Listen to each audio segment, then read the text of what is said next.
Good afternoon, everybody, and welcome to the latest webinar in our Webinar Wednesdays series. I'm Tracy Shalin, DE Faculty Coordinator at Southwestern College, and today we're talking about regular effective contact, specifically the requirements at our college and some tools that we can use for online interaction. We're going to start with the requirements, and then we're going to really move into the fun stuff by talking about some different tools we can use to interact with our students. Some of them are probably familiar to you. Some of them might be on your radar, but you haven't had a chance to really check them out yet. And then I'm hoping we can share some best practices and strategies in the chat window as well. So let's jump in. The first thing that I want to talk about briefly is where this term regular effective contact comes from and the directives that come with it. So what you're looking at here is the ACCJC definition of distance education. And this is based on the U.S. Department of Education's definition. And the parts I've highlighted are what I really want to focus on. So to qualify as a distance education course, the course must support regular and substantive interaction between the students and the instructors. And the phrase regular and substantive is really the same. It's used interchangeably.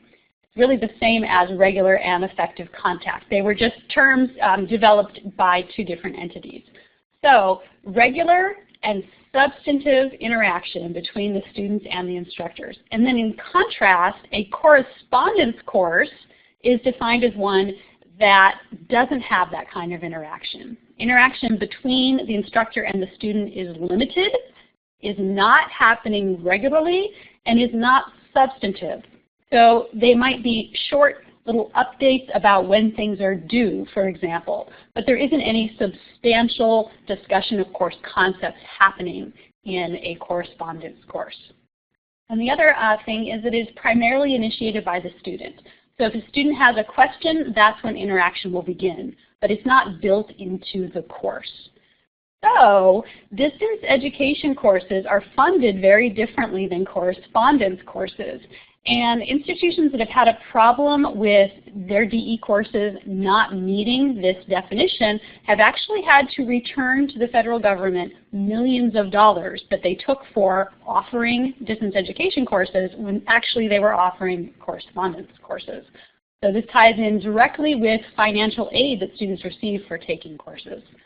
So it's not something you want to mess around with. Going a little bit more locally, we have the Title V and Chancellor's Office definitions. And this is getting a little bit more specific now, talking about what that instructor contact should look like. And so this section, 5.5.2.11, has this highlighted sentence. All approved courses offered as distance education include regular effective contact between instructor and students. So in order to qualify as a distance education course for our system, it has to have that component, regular effective contact or regular and substantive interaction between the instructor and the students. And it's been left to the colleges to define what that looks like for their particular institution.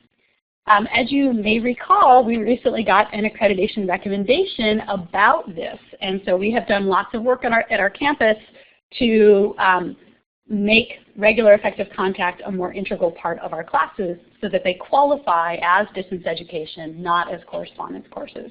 So what you see up on the screen is Recommendation 2, which specifically named regular and effective contact and stated that we needed to work on compliance with the regular effective contact policies that we have at our college. So the next thing that I wanted to show you is our policy. So this is the first page of SWC's regular effective contact policy. The part down here in the box should look pretty familiar to you. It's taken from the language we were just looking at.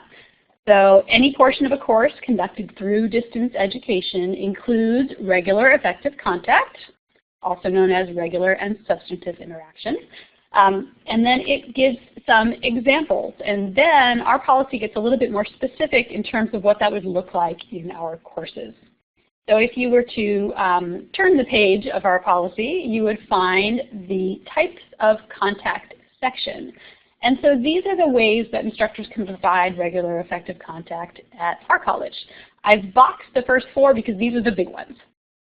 The first one is threaded discussions within the course management system.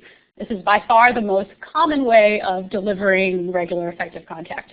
And you'll note too that it says a question and answer forum is recommended. It's always good for a place it's always good to have a place where students can ask questions of the instructor. But remember, that is also a feature of a correspondence course. So you have to go a little bit further and have academic discussions where the instructor is asking the students to contribute and then is having a conversation with the students about those course concepts. So threaded discussions with instructor participation, that's the key. A second very common way to provide regular effective contact is weekly announcements. Some people do them the first day of the week. Some people do them a couple of times during the week. And the format can change also. We can do text announcements in both of our course management systems, audio, video. The key is that you are communicating with the students and discussing the course outcomes for the week, the objectives, the activities, etc. Another one is timely feedback on student work. So we're not talking about giving a grade here. That's a separate requirement. We're talking about providing feedback to students to help them see where their work is high quality, where it could be improved, and how they could improve it. So this could be feedback on a paper. It could be feedback on a discussion post, on a project. And it could happen in the grade book. It could happen within a discussion forum as long as no particular grades are being discussed. So there are lots of options for the feedback. It does need to be timely though. Giving feedback to students in the last week of the semester is not really going to be helpful if they haven't been getting it all the way through. And then we were careful to make sure to include lecture materials that the instructor has created, because that is a form of contact as well. In a face-to-face class, you might deliver a lecture or a mini lecture where you are explaining the course concepts to the students. You are the content expert and you're explaining it to help your students understand. That should count in an online environment as well. So it might be a video where you're walking students through the course concepts. Some people like to create PowerPoints and then walk them through it as a video. It could be a text explanation of the concepts that you've built into a content page in the course.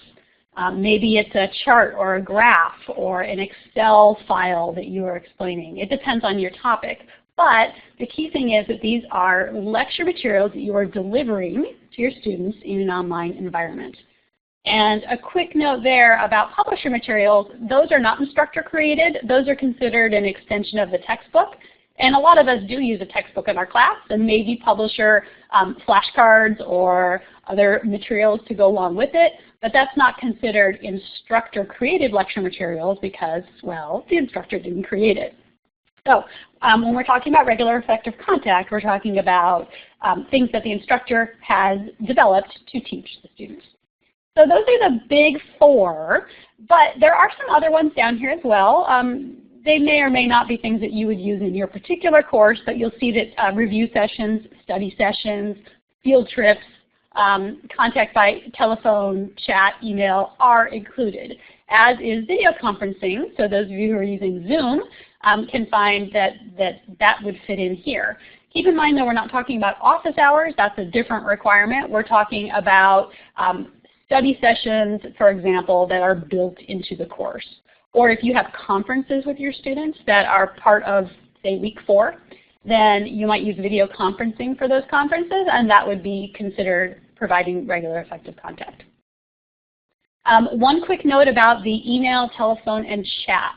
That's something that's really difficult to document unless you are using Canvas.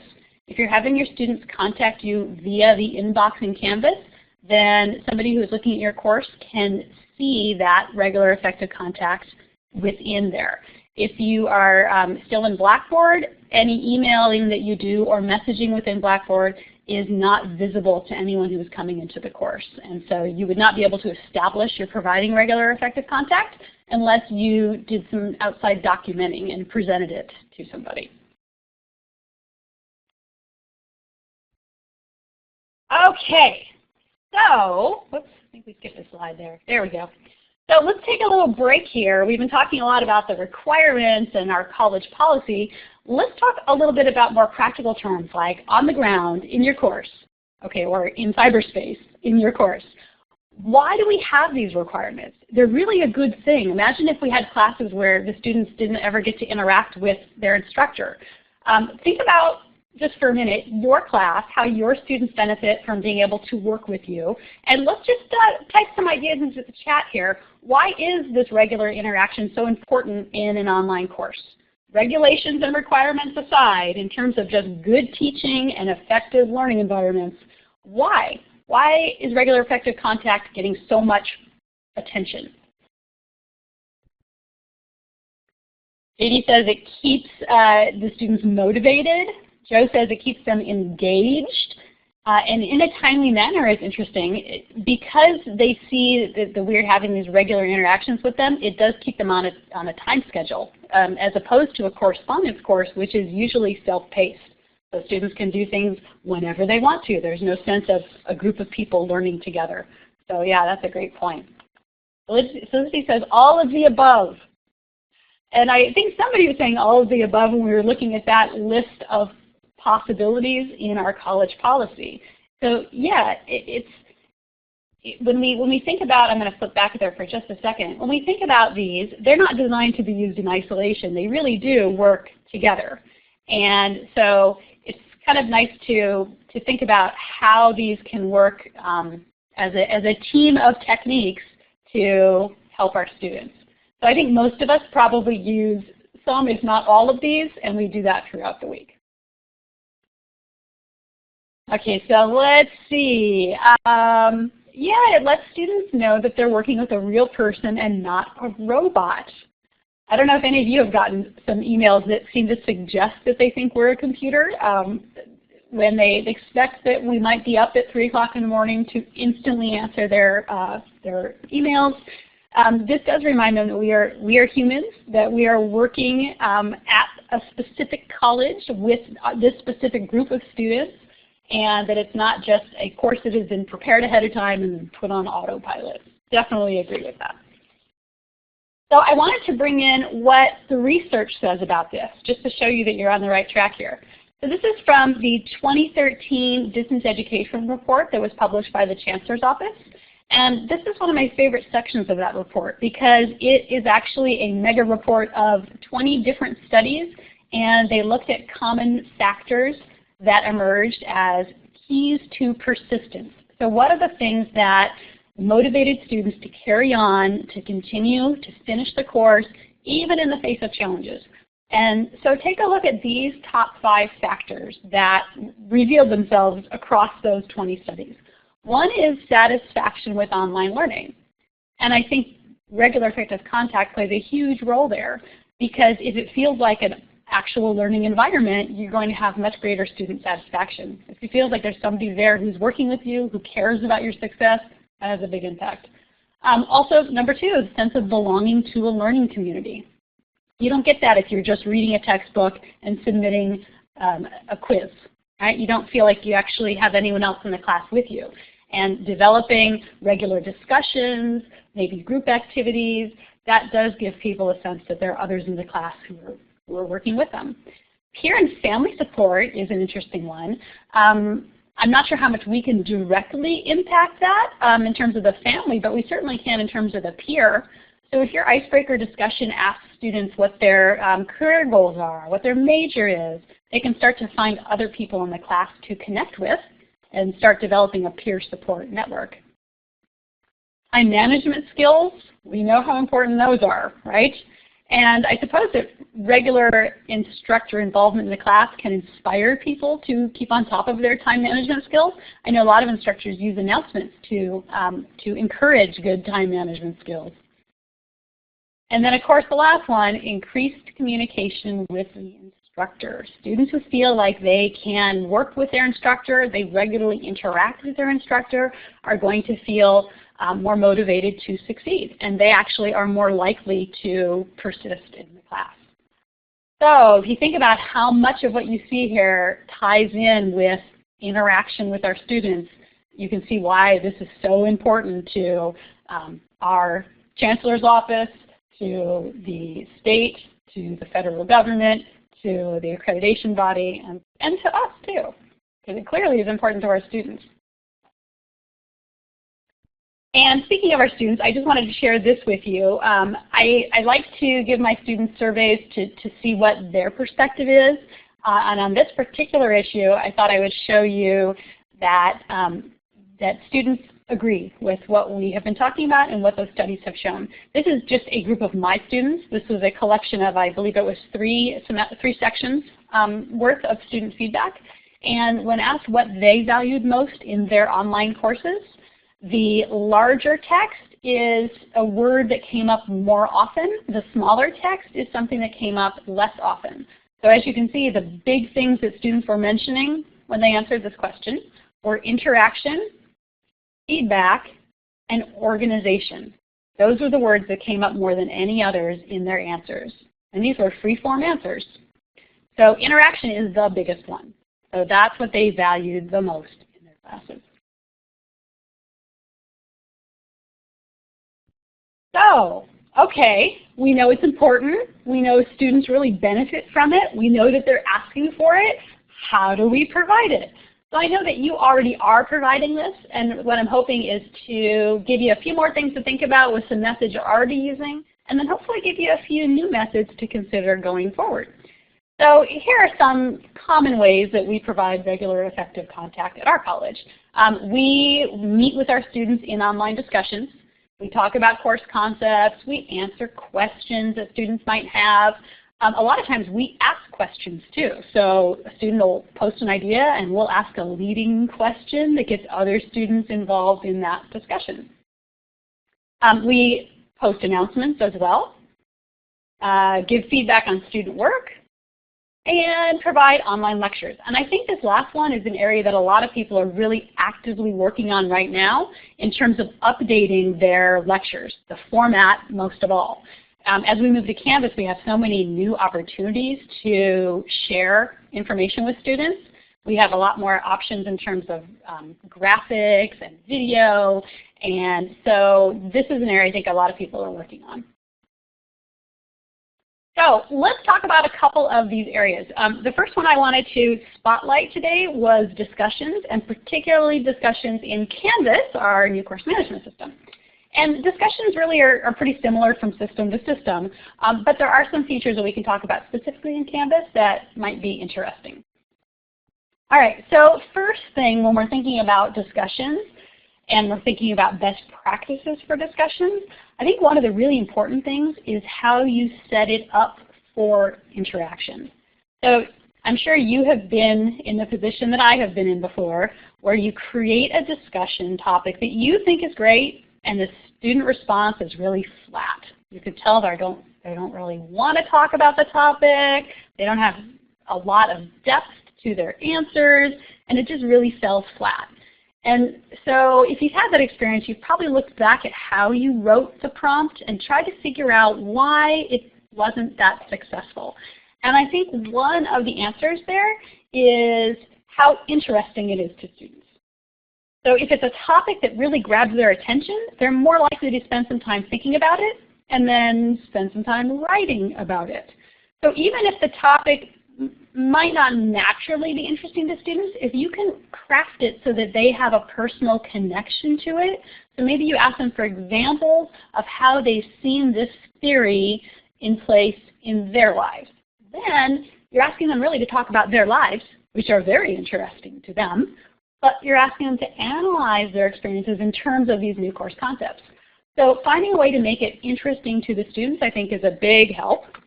And then another way to boost the interest is to make the topic more open-ended.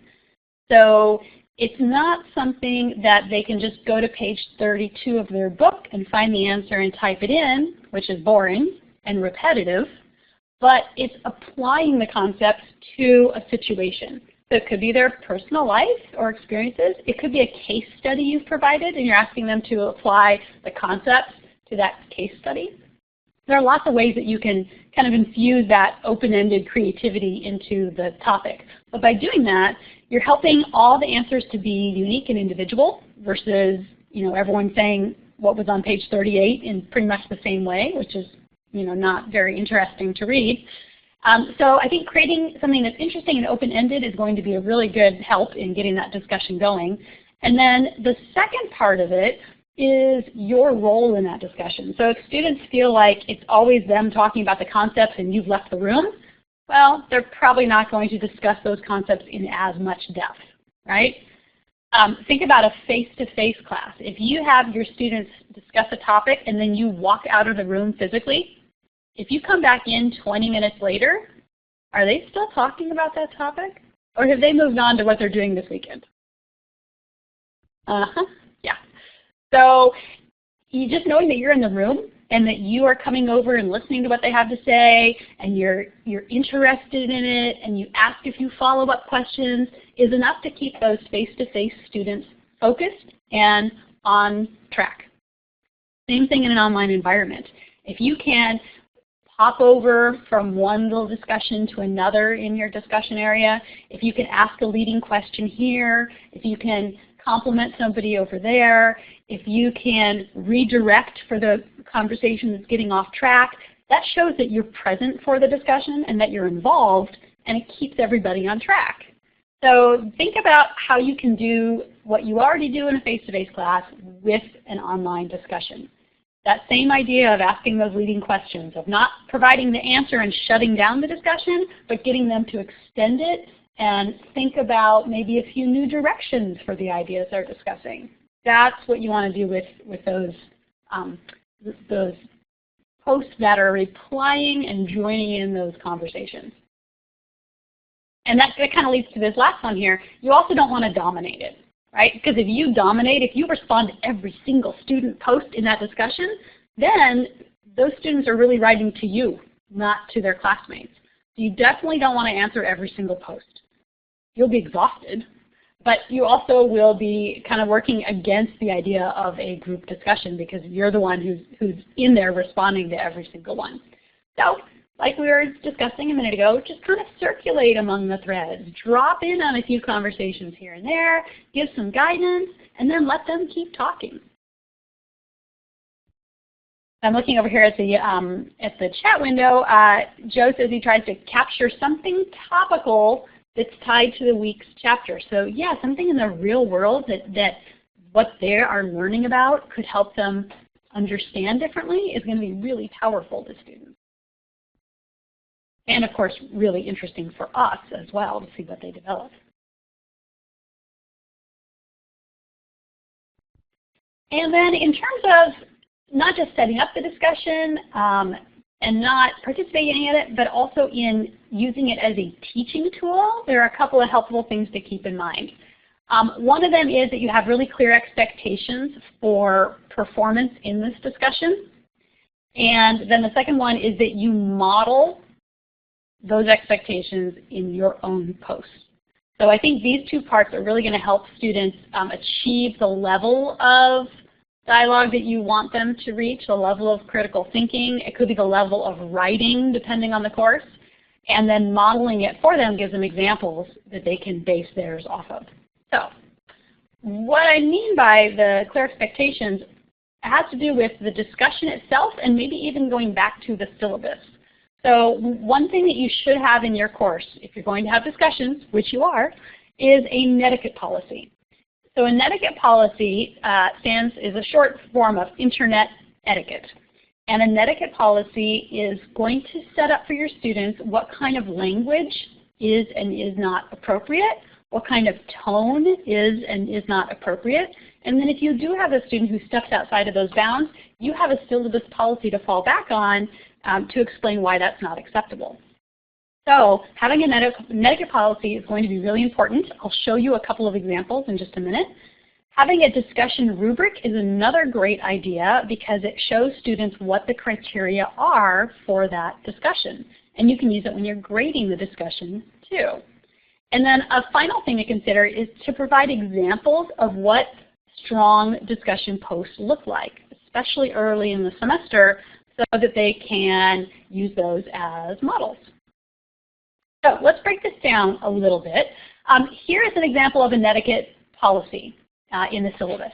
So a section of the syllabus, you can call it Netiquette, and then this is where you want to define what Netiquette is and then give your guidelines. So these are the things that are important in discussions in your class.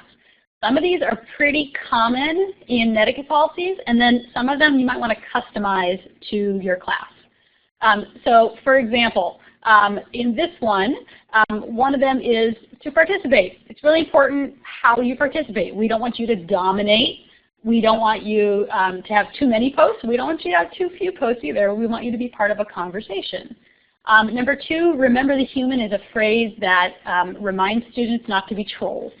Reminds them that they're real people on the other side of the names in the class and that they need to respect each other here just like they would in person. I have one in there about being helpful to others, respecting other people's time. And part of that respect for other people's time is to stay within the guidelines for the post. So if it's supposed to be 200 words and this person submits a 10-page paper, they might think that they're being really impressive, but think about the burden they're putting on other students. Same thing if they're not being clear, if they haven't proofread first. In fact, that's a separate one for me since I teach writing. Number 6, I really recommend you have in your Netiquette policy, don't type in all capitals. You might want to say something about using emoticons as well, and about flaming, the kind of language that is unacceptable in the classroom. You can talk about people's ideas, but we don't want personal attacks on others because that really has a dampening effect on the discussion. So you can have a syllabus policy like this. As I think Joe said, you can link to it in your syllabus. You can even do something like this. You can make an infographic, a colorful, fun, visual version of your Netiquette policy. If you're interested in checking this one out, it's on the DE@SWC website. You can see the link here, although I suspect you probably have that website bookmarked at this point. But this one actually is one that was created by @ONE, and you're allowed to use this in your own class if you want to. You'll see the information there. Okay, then in terms of discussion rubrics and examples of strong posts, I wanted to take a little field trip with you for this one to see what this looks like in Canvas. I was recently asked to create a discussion sample for the Online Education Initiative. I'm going to give you the link so you can go check it out later on your own, but I thought I'd take you out there now so that you can see what a discussion rubric would look like in Canvas. See how you might provide examples of strong posts to model that for your students. So I'm going to take us out of here and bring you into Canvas. It'll take just a minute to do the transition here.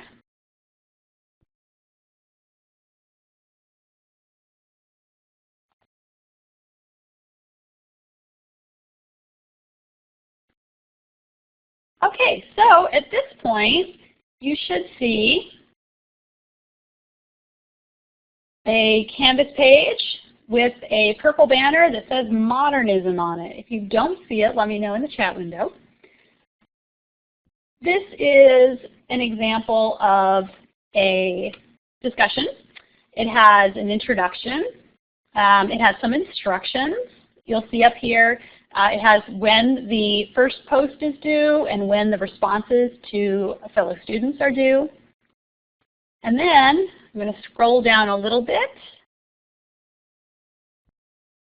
You'll see that I have some links to the Canvas guides, which walk students through how they can use the Canvas discussions. If they're very new to Canvas and they haven't done this before, they can follow these links to learn how to view and sort discussions as well as reply to them.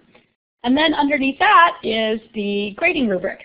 And so in here, I've got the rubric itself, and I also have discussion post examples. So I wanted to show you a couple things here.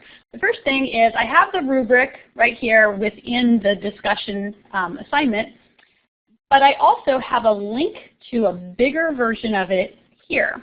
And so what I did, I'm going to click on this link. What I did is I created a separate page in Canvas, and I put my rubric here really big so students could print it out if they wanted to. And I only did this once, so this is the discussion rubric that we use throughout the semester. But it just seemed a little bit roomier to put it here, so it might be something you want to consider too. This is not the one I'm actually using for grading. I just took the content of the built-in rubric and put it in a separate page so that students could see it a little more easily, especially if they're on a mobile device, and they could print it if they wanted to. Also, going back to our discussion, students can click on the gear icon in the upper right-hand corner, and they can see the rubric loaded on the page. They can move it around. They can make it bigger if they want to. But as you can see, this takes a little bit more mousing around to make it big, and so I thought I'd give them the option of both. But this is another thing that any student can do as long as a rubric is built into the assignment. So since I have this one up here, you can see that mine has points for the initial post, and I also give them separate points for the 2 responses I want them to post to classmates' ideas. And so for this particular one, it's worth 20 points, and the breakdown is half for their initial post, which is where they spend most of their time, and then another half split over those 2 responses. And this is the place where you can include things like how long the post is, if it uses examples if they're required, or quotations or other research, if it has been proofread and spell checked. So you can customize your criteria here. And then if you decide to use a different version of this later, you can use the Canvas rubrics area to make copies of this and customize it. So I could easily make this rubric, let's say I was doing a research paper prep discussion. I might change the criteria here, but I could use this as my base and then just make those individual changes, save it with a new name, and I have a new rubric that didn't take me very long to make. Okay, so I'm going to close that out. And then I'm going to scroll down again to the discussion post examples here. And I'm linking to these here in the actual discussion prompt, but I've introduced these to students earlier in the semester too. So remember, this is week 5 of the class. So before we did our first discussion, they were introduced to these pages already. So these are just here for quick reference for them. So if I click here, these are sample discussion posts that I provide for the students. And so what I do is I talk a little bit about the quality expectations for discussion posts. And some of this is in the syllabus as well. So I just pulled it into this new content page in Canvas. And then I give some examples of sample posts. So I remind everybody of the criteria that are in the rubric, and then I give a sample student post. So I have actually an A-level post, and I have a B-level post, and I have a C-level post, and these were all real student examples that I got permission to use. I made a few changes here and there to them. And then I have the below expectations. I actually made this one up. It was very fun to write the kind of post that you want to make sure students don't write. So I put this here as well. So that way they can see where their post falls. So if their post is looking pretty short and underdeveloped like this one, and they want to expand and improve it to boost their grade, they can look at the higher level ones and see what they might add to more closely align with those. And then down here I have another copy of the rubric, just so that it's always where they need it. So hopefully those give you a couple of things to think about in terms of how you might use Canvas to boost your discussions. I'm going to stop sharing here for a moment and go back.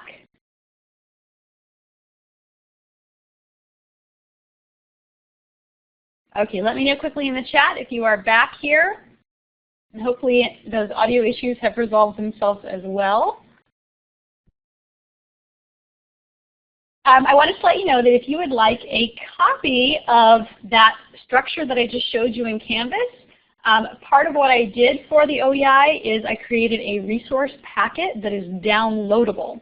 So don't feel like you have to type in everything you see on the screen, although you're welcome to. I'm going to put it in the chat for you as well. So what I recommend you do is just follow the link that I'm putting in the chat. It will open up the course design guide, and it'll open it up specifically to the area that is about discussions.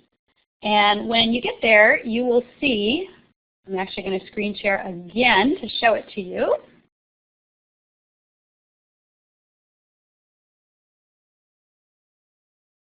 It'll take you to a page that looks like this. So it discusses this element of the OEI course design rubric, and then it'll have a resources tab. This is where you can download it. So you'll see it's a Canvas export package. All you do is download it to your computer, and then you can upload it into your Canvas course. You go to the settings area and you click on import, and you can bring it right into your course. Then you can customize this for your class. You'll be able to edit, delete, change whatever you want to, but you'll have those pieces already set up for you if you'd like to use them.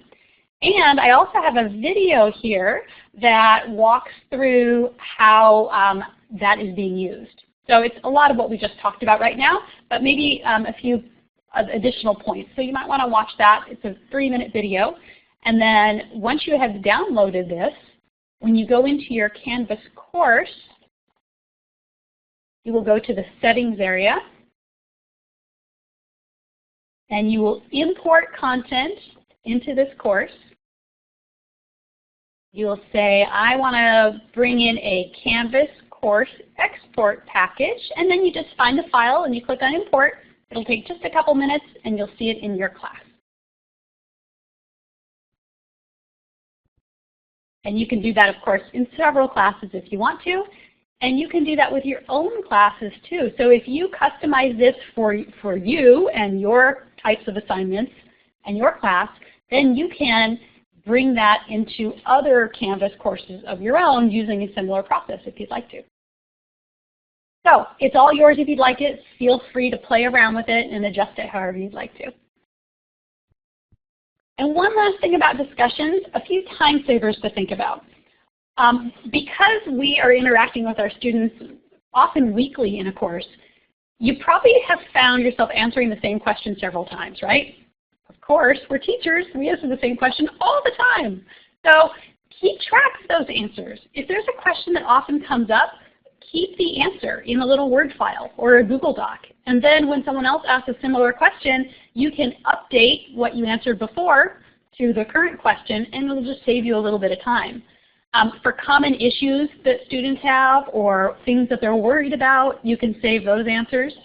I like to actually save stories that I use to explain concepts. So I can say, you know, this logical fallacy has happened to me before, and I have a little story that I tell. So if I can tell that one semester in the discussion, I could probably tell it the next semester too.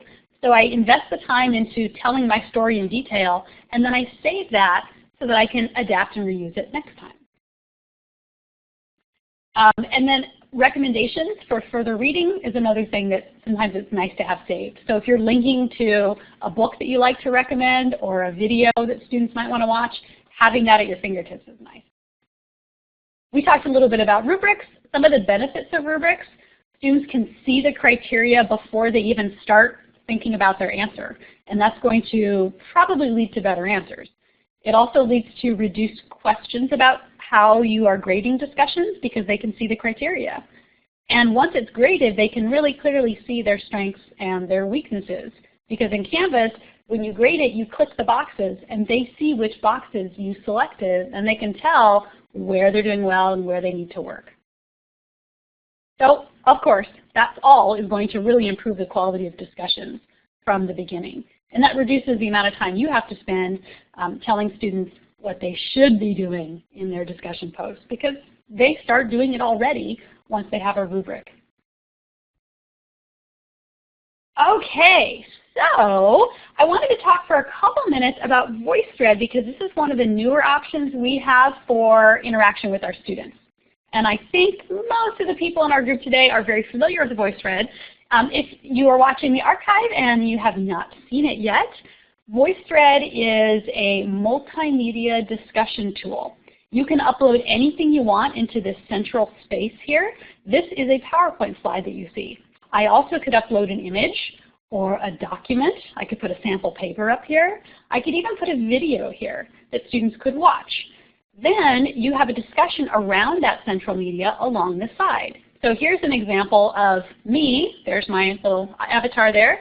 And this is my post. It's a video comment. I also could leave an audio comment or a text comment. And so students get a chance to actually see and hear each other as they discuss the concepts. Students absolutely love VoiceThread. The first time they're a little nervous about it because it's brand new and they're not sure about using video. And so sometimes it takes a few weeks to work up to using it, but once they get used to it, they really, really love this tool. And our discussions tend to come alive once they can use it. Another great feature is you can doodle. So if you're leaving an audio or a video post, you'll see some colored pencils come up at the bottom of the screen. You choose your favorite color and you can doodle. So that's great for marking up a text. I use it when I'm teaching poetry and I want students to analyze word choices or rhyming schemes or things like that. You could use it to annotate a picture. So if you're teaching art, for example, you could highlight certain brush strokes. Or if you are teaching astronomy, you could have students map out a certain system that you were talking about in your lecture. So there are so many ways that you can have students discuss concepts in new ways just having that Doodle tool. And of course, engaging all of these different ways of learning is going to be really good for whole brain learning. So as you can see here, there's actually been some research on this. The more that you can engage beyond just text, you're going to be affecting different domains in your learning. And you're also going to be following universal design for learning recommendations to have multiple means of representation and expression and engagement for students. So now they're not just communicating in text anymore. They can express themselves in audio or video. They have different ways of interacting and different ways of showing what they've learned. So it's great for all kinds of aspects of learning. Here's what it looks like in Canvas. So this is, as you can see, a Canvas page, and VoiceThread has been embedded right there in the page. You can also see that I use that central media to record a video for my students. So I'm saying hello to them. I'm welcoming them into the VoiceThread. You'll also notice down here that that video is captioned. So to make sure that we are Section 508 compliant and our materials are accessible, our pieces of a VoiceThread, so anything that's in the central media, our comments that are explaining the assignment, if we're using audio or video, we need to have a text equivalent. So I'm happy to report that our limited site license for VoiceThread is connected to our captioning company. So that's actually really easy to get done. So talking a little bit about that, since I see some questions are coming up in the chat about it, we have a limited site license for VoiceThread that just started this semester, and we have it in Canvas only. So instructors who are currently teaching in Canvas have started using it. If you are planning to teach in Canvas starting this summer or this fall, then you probably want to get the ball rolling. So we have a VoiceThread initial training that we offer to people who would like to start using it. It's a 2-hour training, and a lot of it focuses on making sure that you know how to make your VoiceThreads accessible. And there's also some time spent discussing the different ways you can use VoiceThread and the different ways that your students can use VoiceThread. For example, you can make projects. You can have students create their own VoiceThreads and have their fellow students come in and join the conversation about their project. Lots of really great ideas for how you can use it. You can even use it for things like tests or oral presentations. So if you're interested in that, these are the places that you will find that VoiceThread training. It is included in the How To Academy. That's that pre-semester week sometimes even 2 weeks of half-day and full-day trainings that we do before the beginning of the fall and spring semester. It'll be included, it was for this spring, it will be included for the pre-fall academy as well. It is also included in the workshop series and the webinar series. So we've had probably 4 different VoiceThread trainings so far this semester, and I'm going to be offering another one in May for people who are hoping to use it for a summer course. Even if you're not teaching this summer, you are still welcome to join us for the May one, so you can get started building for fall. So look for that information to be coming out soon. And I see some discussion in the chat about using the individual license versus the site license. I think you'll really like the site license if you have been using the free individual version. In the Canvas integration, you will find that your students already have accounts when they get to a VoiceThread, so they don't have to set anything up. And all they have to do is get started and put a picture in. You already will be set up as well. And the other thing that comes with the integration is gradebook integration.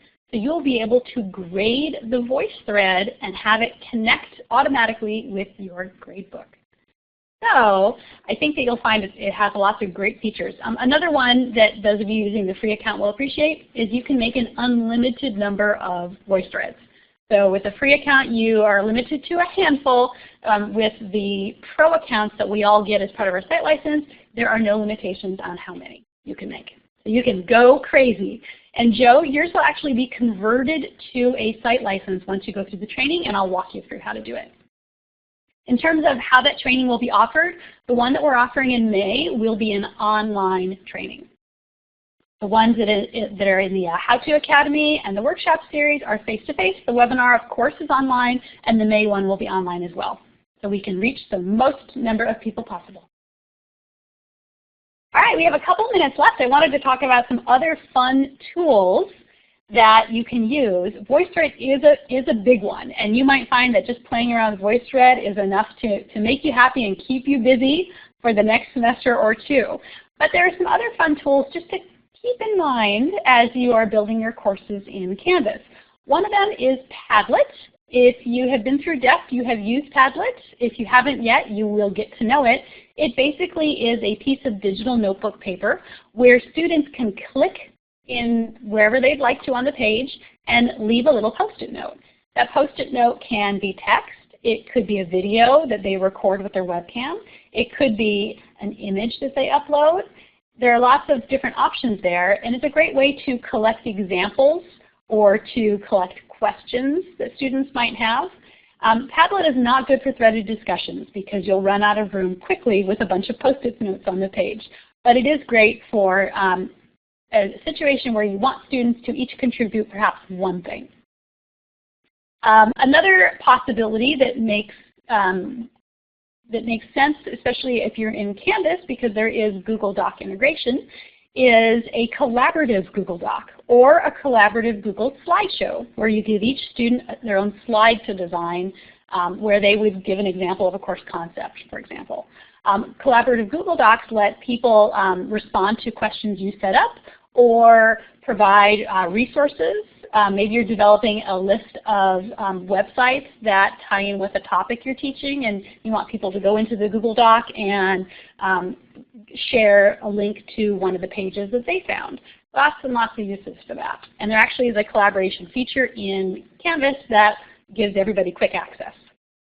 Video is another big one that our campus has been focusing on lately because we now have a site license for Camtasia, which I'll talk about briefly today. Video is great to use in discussions, in lecture material, and even in feedback. So as you probably know, Canvas is very video rich in terms of its built-in options. So when you are in a discussion or when you're grading a paper, with a click of a button, you can record a video or audio to share with students. But you also can use video to make lectures, to take a PowerPoint presentation and put your voice into it so that students can not just see the slide, but hear what you have to say about it. There are lots of really great uses for video, and I wanted to briefly walk you through how you can get into our Camtasia site license if you haven't done so already. So Camtasia is a very full-featured and expensive program. It's really the Cadillac of making videos. And so now that we have a site license, everybody who is a staff member, who is an employee of our college, is able to get a site license. Here's an example of what you might do with that. You could create quick videos welcoming students to a new week in the course. You could have videos that walk them through how to do something. So if there's something that students often get lost with, like how to upload an assignment, you could walk them through how to do it. Or you could do a video that explains a difficult concept, and maybe your book doesn't explain it the way that you think students would understand. You can make a little video that explains it to students. So Camtasia lets you record yourself, as you can see here. It lets you use the green screen technology that I'm using, where I'm putting something in my in the background behind me. It lets you basically write on a slide that becomes part of the video. So there's a lot of flexibility built in here. You also can do a screencast. In other words, record what's on your screen so that students can see what you're seeing on your computer and hear what you're saying about what is on the computer. So there are lots of really rich options that Camtasia offers. So if you want to start playing around with it, here is what to do. If it is for a campus office, you can go to MySWC and request that it be installed on your desktop through ServiceNow. You can either use the link in announcements if it's still there. If not, click on Campus Apps, click on ServiceNow, and there is a software request area that you can ask for this or the new version of Microsoft Office or whatever other software you would like to request for your office. But I have to say, most people want to use Camtasia at home, because if you're on campus, you're going to get interrupted. And so most of us are finding that Camtasia is very helpful to have on your home computer, and that's part of our license. So to use it at home, whether it's a Mac or a PC, whether it's a laptop or a desktop, or if you have a combination of those, you actually can get it for each of those devices. Our at-home use license is very flexible. So to get that, you log into SharePoint, and you can get to SharePoint from MySWC as well, I believe. You go to Departments, and you click on Training Services. From the Training Services area, if you scroll down, you'll actually see a TechSmith link. TechSmith is the company that makes Camtasia. Once you click on that, you're going to add your name to the list of people who are requesting a license, and this little box will pop up where you put in your Southwestern College ID, you get verified as an employee of the district, and then you're given the software key, and you just go to the TechSmith website, you download it for Windows or for Mac, you put in your software key, and you can install it right there on your own computer. So this is a really great feature. It is really fun to play around with too. I have to say it's addicting. I love making videos with Camtasia. And if you want some training on that, the How To Academy that is going to be happening in the weeks before the fall semester will have a full day Camtasia training. Those usually book up pretty quickly though, so definitely keep your eye out for it. The schedule will be coming out in the beginning of August most likely, and maybe in July, and as long as you can reserve a spot there, you can bring your laptop with Camtasia on it and record with it if you would like to. And we will go through in a lot more depth some of the stuff we've just been talking about now. Thank you very much for joining us.